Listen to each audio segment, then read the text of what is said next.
What is up? This video is about the problem that I had with the Grom, an electrical issue, and me fixing it, figuring it out. I mean, it was basically, I would consider it what a temporary fix. I still don't know exactly what the problem is. Update video what I got going on. So I had an issue with a blown fuse. Basically what it was is I was messing with this, and I guess the wires were touching, and that was blown up, I think. But it all started when I hit the button for the starter and it wasn't starting. And the next day I turned the key on. No power after the key turns on. I basically decided to figure out what the problem was. I found the fuse, wanted to check my wiring, and ended up just pulling the whole wire harness off because I'm gonna end up just redoing everything better. I bought some stuff at O'Reilly's, you know, wire holder and stuff like that, some cable ties, some fuses, some connectors. Anyways, I'm gonna take the opportunity now to just redo all the wire harness, make it nice, better. It was okay, but I mean, it wasn't optimal. Now that I got this new motor, everything kind of changed, and I just wanted to hurry up and put the motor in. So because I wanted to hurry up and put the motor in, you know, I'm going through and just redoing everything. I got my new levers that came in. These ones are installed. These are the ones that were scratched up. They came all scratched up from Amazon. So I ordered a replacement, and they sent me some better ones. So I'm gonna do a video on those installing, do a video on the wire harness. I ended up having to cut, I got the new carburetor, the 30 millimeter one in there. I ended up having to cut that little bracket off the side of the frame and paint it. Anyways, by the end of the weekend, I'll have this thing all dialed in. Oh yeah, too, of the exhaust, check it. So this is the 1 3/8. Now, I guess all of the piping there is outside diameter. So this is 1 3/8. So this is the pipe that's on there now. It's 1/4 OD. This is the 1 3/8 that I thought was inner diameter, but it's outer diameter. So this pipe slides into this pipe. On the exhaust now, I have a little intermediate pipe, which would be considered this, that slides into that one. So basically, it'll be perfect. I can get rid of the intermediate pipe, and the new exhaust will slide right into the existing one. It'll be just fine. I had to make a flange. I'm not done with it yet. I still have to drill out the middle. But and then when I get home today, I'm gonna figure out if this button's bad. So I tested the solenoid. The solenoid was good. I tested it with power. So it's got to be something maybe in this. I don't know. So I'm just going to go through, get all the wires tidied up, get everything all figured out, everything rerouted all nice and solid.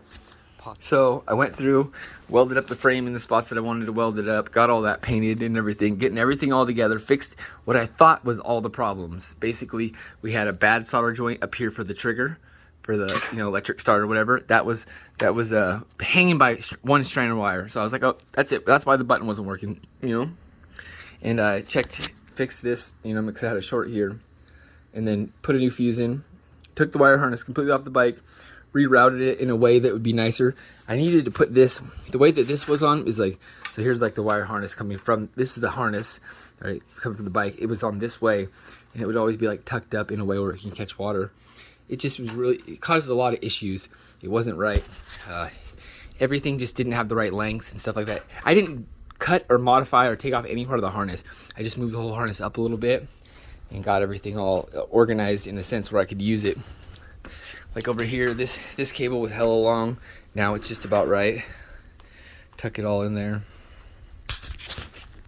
Tuck this cable all up in here. Got this on there. Got some of the connections liquid black taped. Figured out where all this stuff goes. See, if you look at the harness, it's really nice. You know, you get your main wire coming here. Then this splits off with all the plugs, right? And then all the, it looks like a mess now, but it's because I just got everything all crazy. But this is my temperature sensor thing. Solenoid. But basically, all the plugs for the whole motor are all just right here. Just in that little separate piece, and everything else is like all bare right here. So everything else is all just tucked in this area. So anyways, I'm gonna hopefully be able to get it all back together. It's perfect now, it's ready to go. I just gotta put everything back on it. I just don't like to put everything back on it unless I know for sure that everything's gonna be good, because it's not very rare, but you know, I only take stuff off every once in a while. I don't just do it every day. So what if I'm this deep? I might as well get all the little things that I wanted to do done.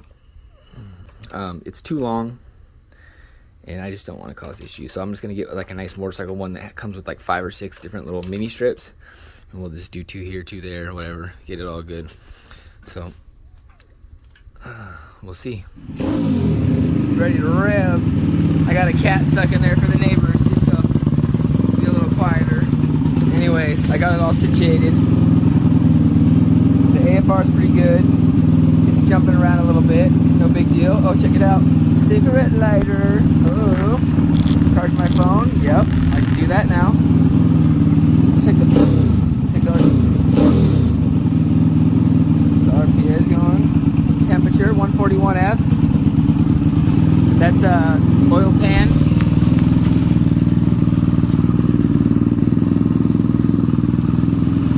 The Daytona.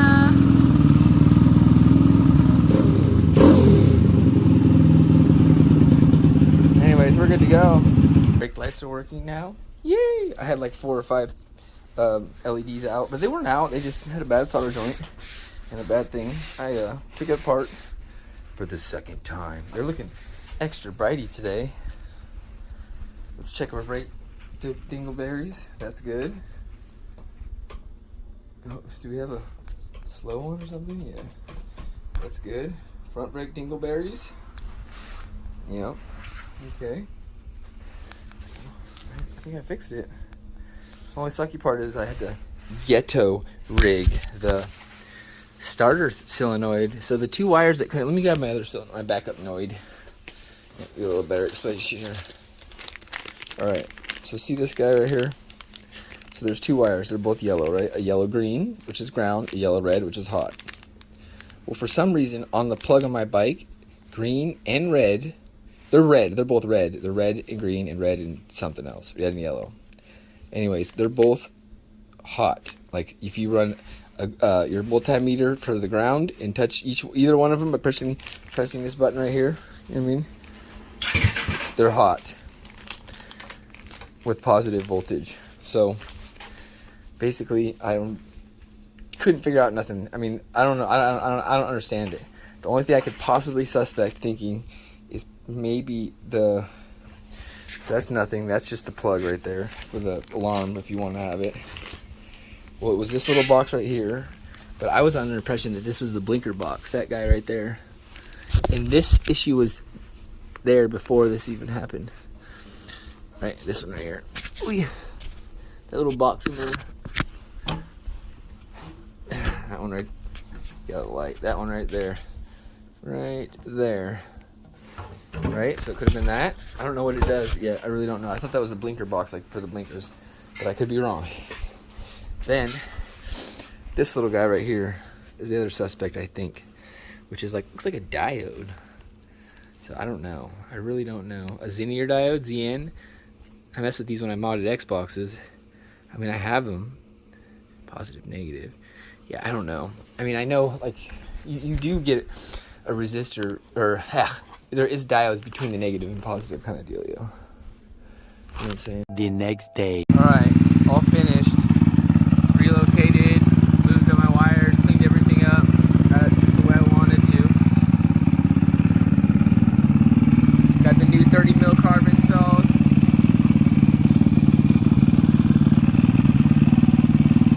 Look at all that space I have with the wiring all nicely. Crazy. RPM gauge.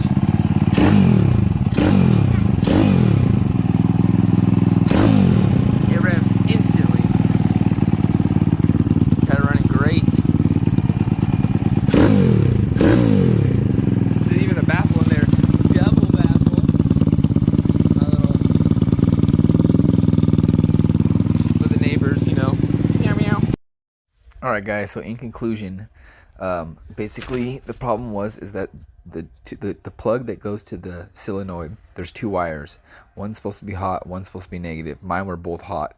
You could put the multimeter, the negative on the battery, and get hot out of each one when you press the button. So I unplugged the supposed to be negative one, taped it off, that was hot, and then just ran a negative wire from the battery cable to that. Or the one, I think I plugged it into one of the plugs that had negative. Ran it to that side of the plug, and basically my starter worked perfect. So I'm not sure. I don't know if this is a right fix to do or not. It works for now. I'll look into that. What I thought was a diode is possibly a rectifier. I don't know.